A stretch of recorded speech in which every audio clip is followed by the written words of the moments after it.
Hello, folks, and welcome back to another compilation of strange and spooky wilderness stories sent to me by our listeners. As the summer begins to wind on down, I figured it's high time to get back into story mode again. So here's the second part of my summer special.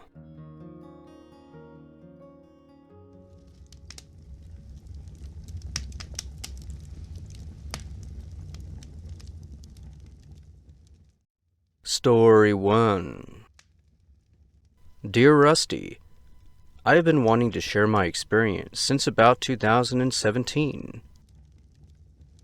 My husband and I went on our first vacation in several years and decided to head out to my daughter's place in Indiana to have a little family time. It was a beautiful slice of paradise, and I couldn't think of a better way to spend our vacation. We also brought along our dog Danny. I should add that this was the first time we'd seen each other in about 7 years, and it was long overdue. My daughter lives on the border of the Hoosier National Forest, and just south of central Indiana. Like a cliché, we happened to arrive at her place on Friday, October 13th, and just in time for those vibrant fall colors that now covered the surrounding trees. The deer weren't shy either, and there were large groups of them hanging out in the yard within arm's reach. I would later find out from my daughter that this was highly unusual, and it would make sense later on as the story progresses. We decided to set up camp where we would stay for nearly 2 weeks. We brought along several propane heaters, a large tent, bedding, food, coolers, hygiene supplies, and anything else we could think of to make our stay as comfortable as possible. The 3 of us shared one big tent. We'd use our daughter's bathroom in the house just a few minutes away if we really needed it. As for the weather, it was just right. Daytime temperatures were moderate, accompanied by the cool and crisp nights that would occasionally bring in bouts of rain. But overall, perfect camping conditions. First night was great. We cooked, played games, had some good laughs, watched the deer and gazed at the stars. But the second night in, we began to hear screaming off in the distance as we were getting ready for bed. This was around 10 or 11 p.m. At first, we assumed it was a fox, coyote, or some kind of cat, as they've been known to make a ruckus at the worst of times. But luckily, it didn't last long. The following night, though, it happened again, but this time it sounded closer and more drawn out. Both my husband and daughter continued to shrug it off, but my alarm bells were going off instead. There was something different about the scream, and it sounded like a full-grown man. The tone carried with it a mix of pain and anger, or at least that's what I imagined. One of these screams lasted about a half a minute or so, straight, without a single breath in between. Talk about some serious lung capacity. Well, it wasn't long before my husband and daughter also grew concerned as the screams continued. Now here's where things get a little interesting. The following night we heard coyotes firing up around 9 p.m., but that human scream interrupted them and they stopped howling altogether. It was like this other creature was asserting dominance, and the whole forest grew quiet once the screaming began. What made this even more unnerving was seeing all those deer on high alert. They lingered close by, as if seeking our protection. Protection from whatever it was lurking out in those woods, screaming like a siren. The only source of comfort was having those deer nearby. So when the rain moved in a short time later, the screaming finally ceased, and we were able to get some rest after a while. Like usual, my dog was laying at the foot of my sleeping bag, snoring away. I awoke to the sound of something rubbing against the material of our tent, and when the light from my phone filled the dark space, the walls of the tent protruded inward, as if reaching for our sleepy dog. If we weren't awake by then, we sure as hell were after seeing this. The others awoke in time to see the tent wall springing back into place. Danny was barking up a storm, and we yelled some profanities to try and scare away whatever was out there. It didn't seem to help at first, as we could still hear the sound of crunching leaves all around the tent. After a long and intense moment of silence, my husband was the first to leave the tent, carrying bear mace and a high-powered mag light. He circled the campsite looking for any unusual signs and disturbances. What he found was a footprint in the dirt inches away from the back of our tent. A human foot measuring nearly 15 inches in length. I took a photo of it, which I included in this story. You can imagine the conversation we had after that. Well, a few more nights went by and no screamer. We thought perhaps it had moved on, and we were finally able to relax again as our vacation was winding down. I'm glad we didn't let this experience cut our trip short, as we still had a great time, but my daughter never wanted to be outside by herself at night after this. She has since moved. There's more to the story, but this was the part I wanted to get out to the listeners. So that begs the question, what did we experience back in the fall of 2017? Was it a Bigfoot, or was it a man with a big foot? I personally don't know anyone with a size 15-inch foot, but I'm sure they're out there, maybe in the NBA or something. If it was human, I don't think bear spray would have been enough, if you catch my drift. And of course, leaving food inside the tent overnight is an open invitation for all kinds of trouble, so we didn't do that either. So whatever was lurking out there didn't seem to be interested in those deer, but more so with our dog Danny. Thank you for sharing my story. Well, before we move on to the next story, I will say that I edited the submission for various reasons, but the experience was genuine, and I appreciate the email. Thank you.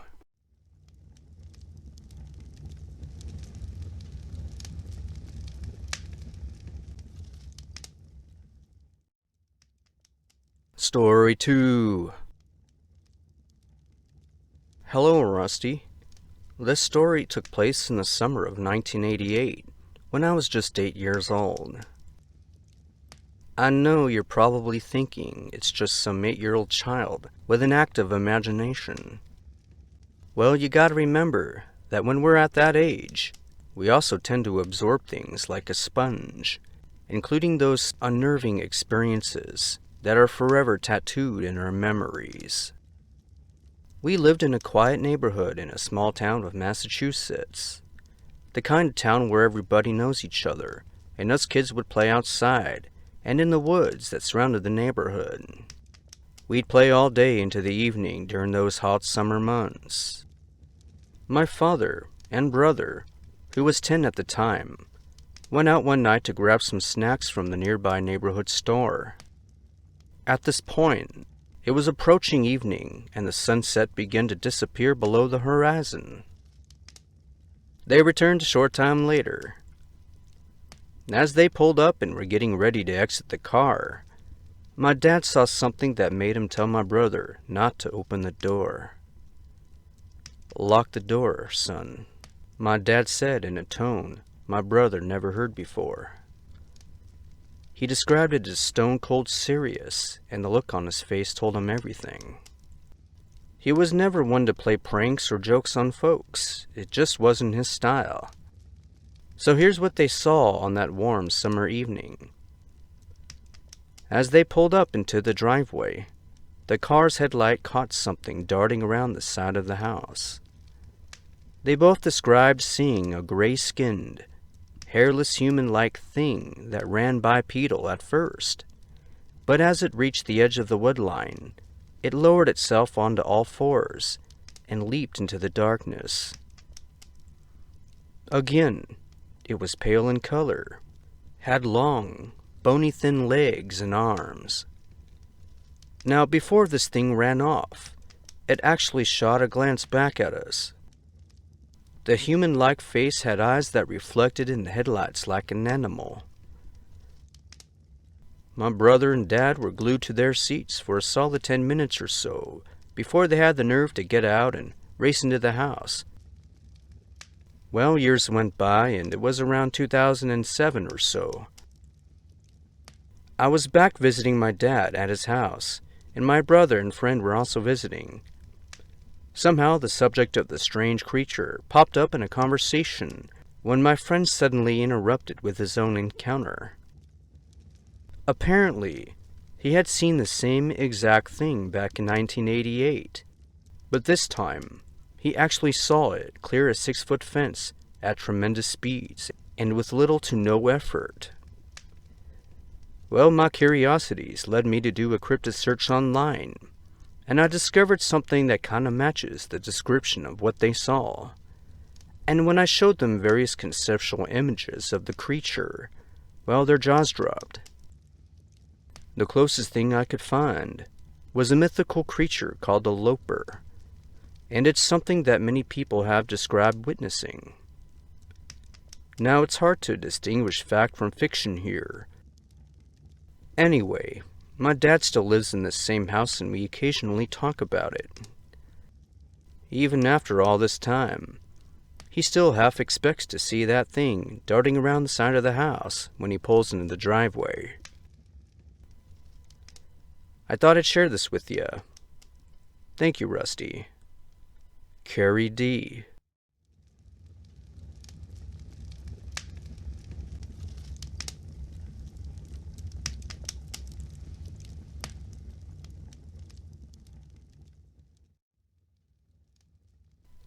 Story 3.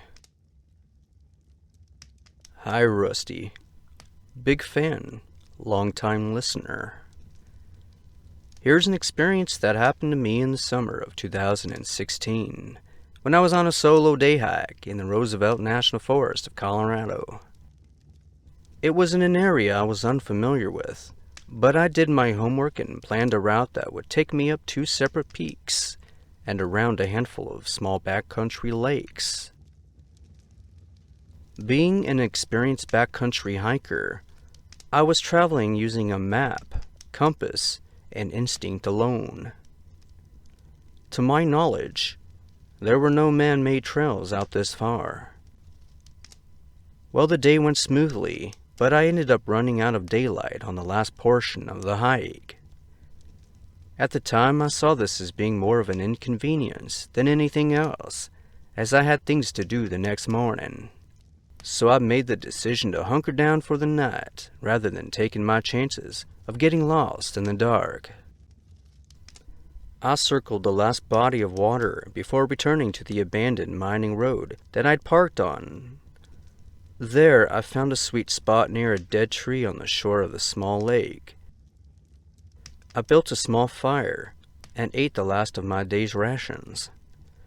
The stars overhead were endless, almost painting the region in a faint glow. The forest around me was absolutely quiet. At one point, just for the hell of it, I called out in a hearty "hello" across the lake as my voice echoed back to me before falling silent again. I hadn't seen another soul out here, and I'm sure tonight would be no exception. I deliberately chose this spot for its challenging terrain and guaranteed solitude. I slept like a baby that night. I awoke feeling refreshed and ready to take on the day. It was now dawn, and with it carried the sights of sunrise and the singing of birds. I got up, doused the fire, packed my things, and set out on the last few miles to leave the area. I began circling back around the shoreline I'd walked the evening before. Less than 30 yards away from my campsite, Right at the water's edge was a neat stack of fresh firewood and a small pile of ice. Well, I kind of froze in my tracks, knowing there was no way I would have missed that pile of wood and ice the night before. And the presence of ice was totally out of left field. My first thought was that I hadn't actually been alone the night before. But how could someone have gotten so close to me and stacked those logs within eyesight and earshot without me even knowing? Why would someone carry ice that far into the wilderness? This hike had been no cakewalk, and it seemed impossible that I was seeing what was there in front of me. I searched the surrounding area for any other signs of folks, a trail, disturbed areas, anything. But what I found was the same pristine and undisturbed terrain I'd been hiking the previous day. I saw no indication of any other human, all the way back to the vehicle. To this day, it gives me shivers knowing that someone or something had been that close to me while I was gazing up at the stars and bathing in my solitude. Had there been a super stealth camper out there messing with me? Or maybe they were just trying to be helpful and provided firewood and ice for my meager campsite. I know I didn't stack it there. I've never been back to that spot and never plan to. What happened that night is an absolute mystery, and I was glad to get the hell out of there, as I know it could have ended very badly. Be careful, folks, because even if you want to be, you're really never truly alone out there. Take care. Thank you, Rusty. Chris Ross, Evergreen, Colorado.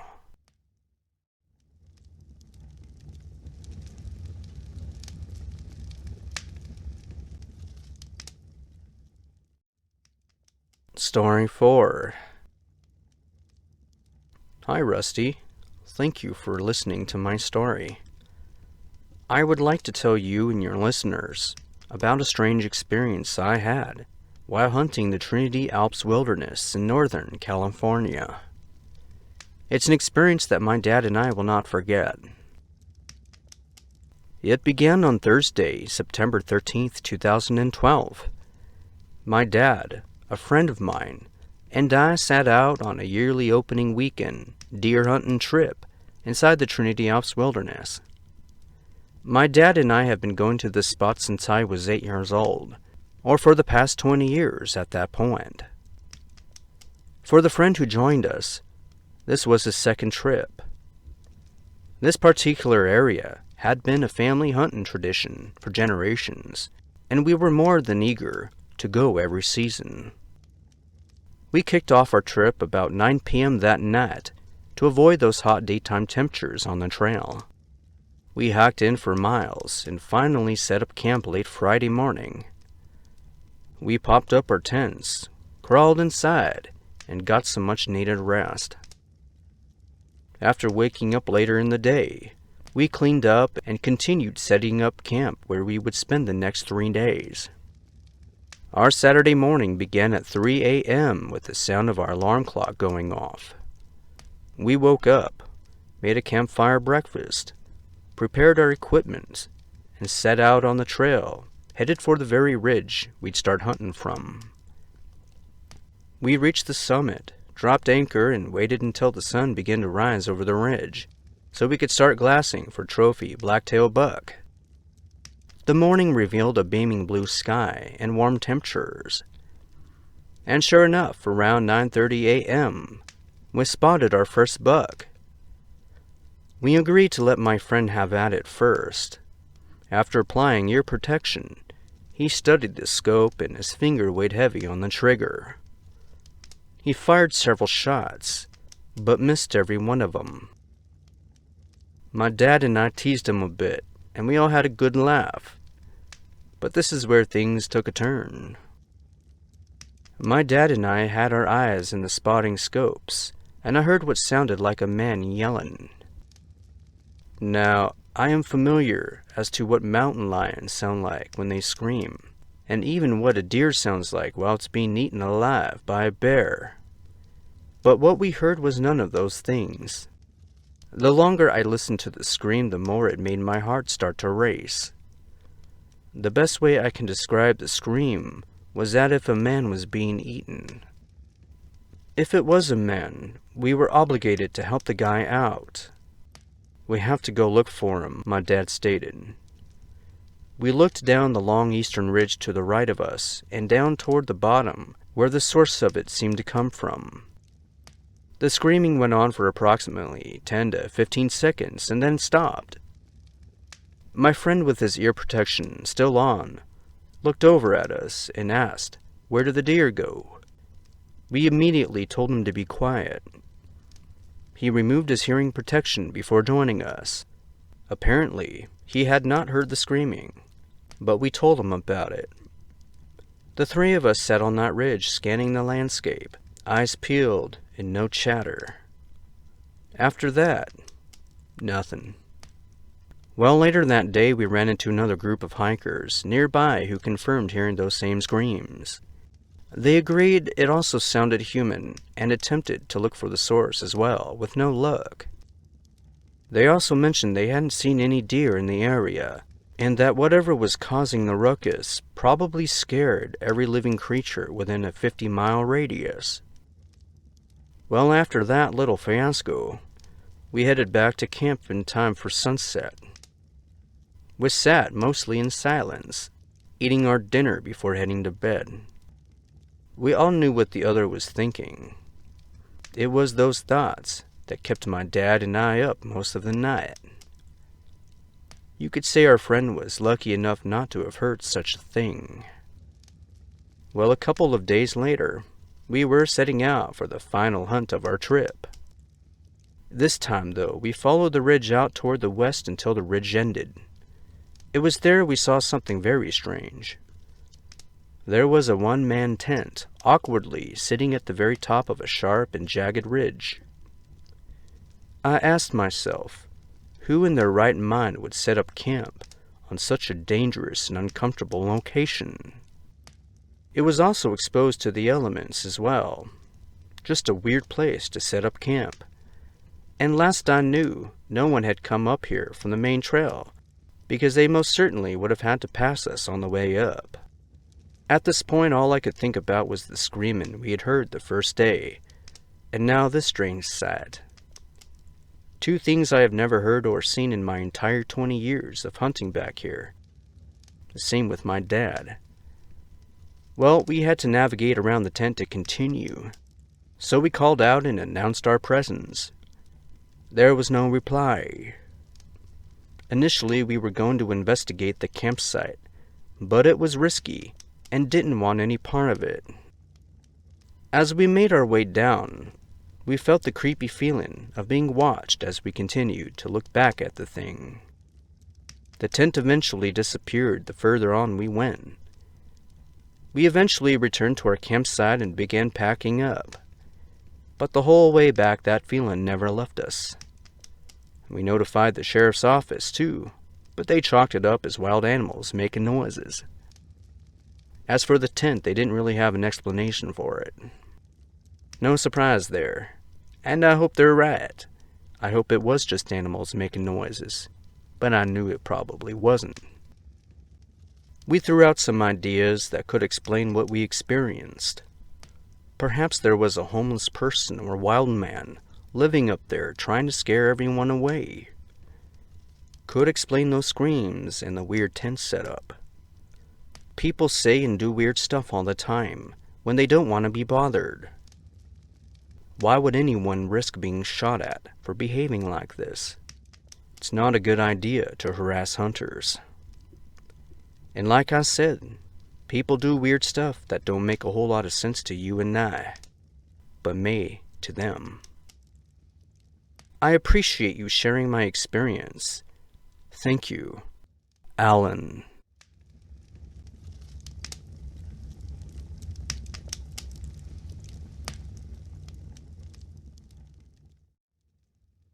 Story 5. Hello, Mr. West. I really enjoy your channel, particularly the Strange Encounters experiences. Speaking of which, I've got one of my own to share with you. It's an experience I've been having periodically over the last 35 years. The first time I was in my 20s and driving all alone at night out west, and this was during the 1980s, through the Black Hills of Utah. I had on the radio and had consumed several cups of strong coffee as I was planning to drive through the night. Suddenly, I sensed someone was sitting right next to me. I turned my head and saw a man that I somehow recognized in the passenger seat. I remember slowly turning to this individual as he was looking right at me. And it was this first time that I fully realized who I was seeing. I was looking at myself. He was not dressed like me, but in every other detail, it was a reflection of me. He met my eyes passively, completely expressionless, for perhaps 10 seconds. I glanced back at the road, and when I looked back, he had gone. I was so shaken by this experience that I had to pull over and calm down for about half an hour.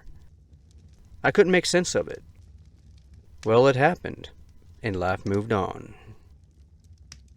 15 years later, I was on a subway in New York City during the winter, heading home.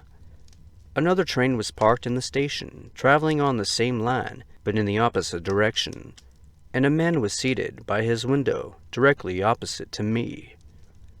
I didn't look directly at him, because public protocol in New York City generally doesn't allow strangers to make eye contact.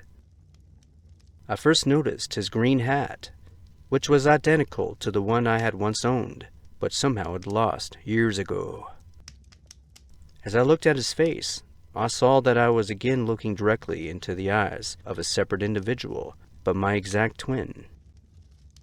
As with the first time, his facial expression did not change, but he continued to stare at me as he had done so 15 years earlier, out west.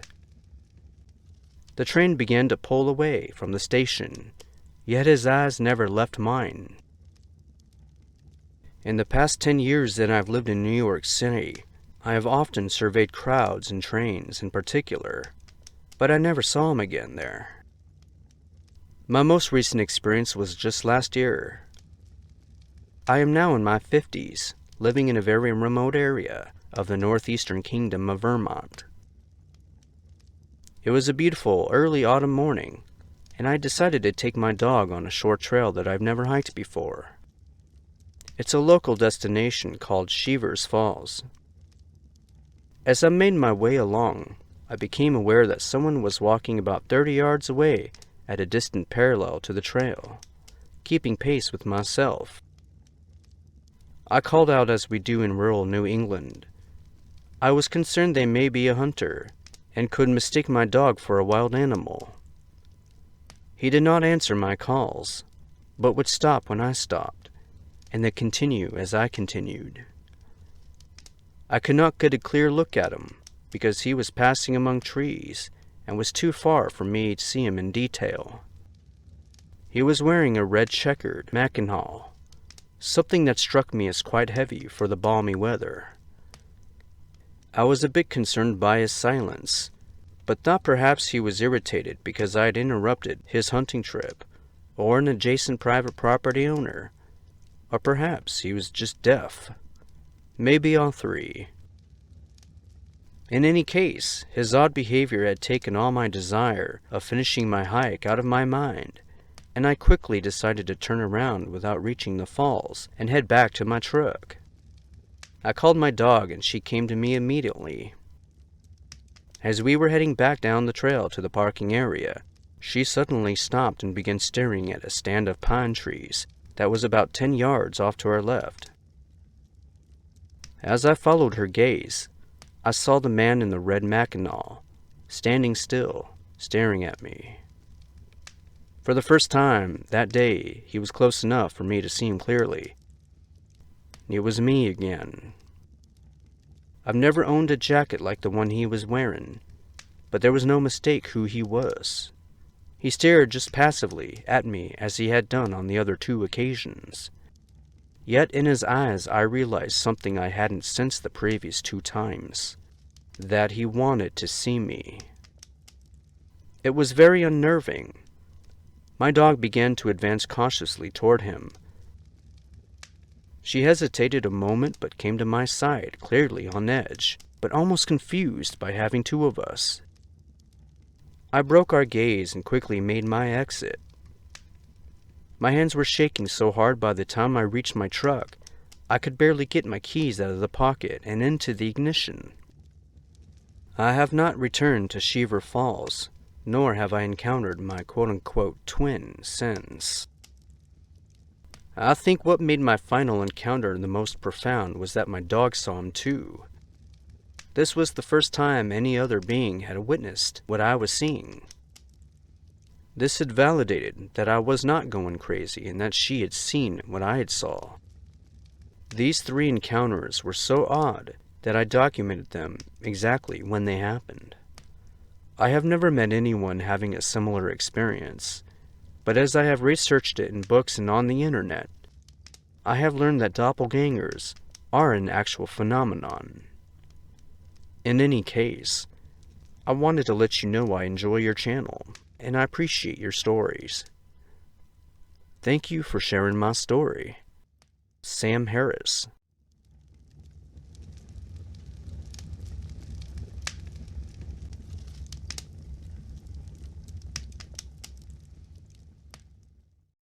Well, and there you have it.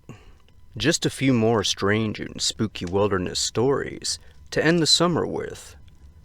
On that note, I'm working on a new volume of missing person cases and should have that ready before too long. I hope you're all enjoying the summer and making those memories. Be safe out there, and you'll hear from me soon.